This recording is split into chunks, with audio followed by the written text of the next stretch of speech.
اعوذ باللہ من الشیطان الرجیم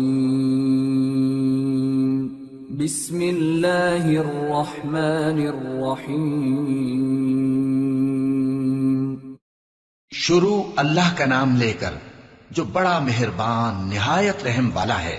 الف لام میم۔ اس میں کچھ شک نہیں کہ اس کتاب کا نازل کیا جانا تمام جہانوں کے پروردگار کی طرف سے ہے۔ کیا یہ لوگ یہ کہتے ہیں کہ پیغمبر نے اس کو از خود بنا لیا ہے؟ نہیں، بلکہ وہ تمہارے پروردگار کی طرف سے برحق ہے تاکہ تم ان لوگوں کو ہدایت کرو جن کے پاس تم سے پہلے کوئی ہدایت کرنے والا نہیں آیا، تاکہ یہ رستے پر چلیں۔ اللہ ہی تو ہے جس نے آسمانوں اور زمین کو اور جو چیزیں ان دونوں میں ہیں سب کو 6 دن میں پیدا کیا، پھر عرش پر جلوہ افروز ہوا۔ اس کے سوا تمہارا نہ کوئی دوست ہے اور نہ سفارش کرنے والا۔ کیا تم نصیحت حاصل نہیں کرتے؟ وہی آسمان سے زمین تک کے ہر کام کا انتظام کرتا ہے، پھر ہر کام ایک روز جس کی مقدار تمہارے شمار کے مطابق 1000 برس ہوگی اس کی طرف رجوع کرے گا۔ اسی شان کا ہے وہ خالق جو پوشیدہ اور ظاہر کا جاننے والا ہے، غالب ہے، بڑا مہربان ہے۔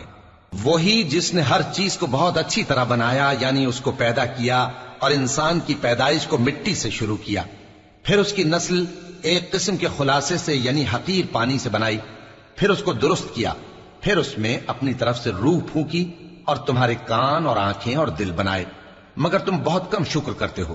اور کہنے لگے کہ جب ہم زمین میں ملیا میٹ ہو جائیں گے تو کیا اثر نو پیدا ہوں گے؟ حقیقت یہ ہے کہ یہ لوگ اپنے پروردگار کے سامنے جانے ہی کے قائل نہیں۔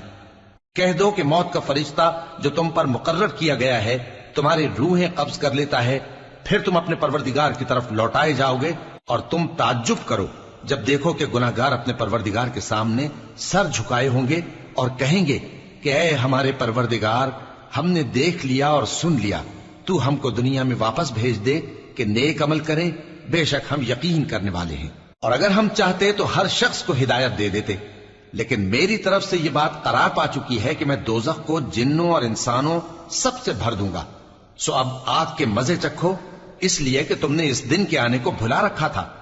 آج ہم نے بھی تمہیں بھلا دیا ہے، اور جو کام تم کرتے تھے ان کی سزا میں ہمیشہ کے عذاب کے مزے چکتے رہو۔ ہماری آیتوں پر تو وہی لوگ ایمان لاتے ہیں کہ جب ان کو ان کے ذریعے نصیحت کی جاتی ہے تو سجدے میں گر پڑتے اور اپنے پروردگار کی تعریف کے ساتھ تسبیح کرتے ہیں اور غرور نہیں کرتے۔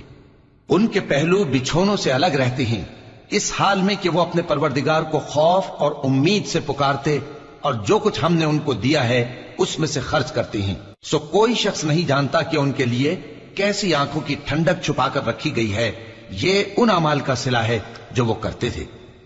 بھلا جو مومن ہو وہ اس شخص کی طرح ہو سکتا ہے جو نافرمان ہو؟ دونوں برابر نہیں ہو سکتے۔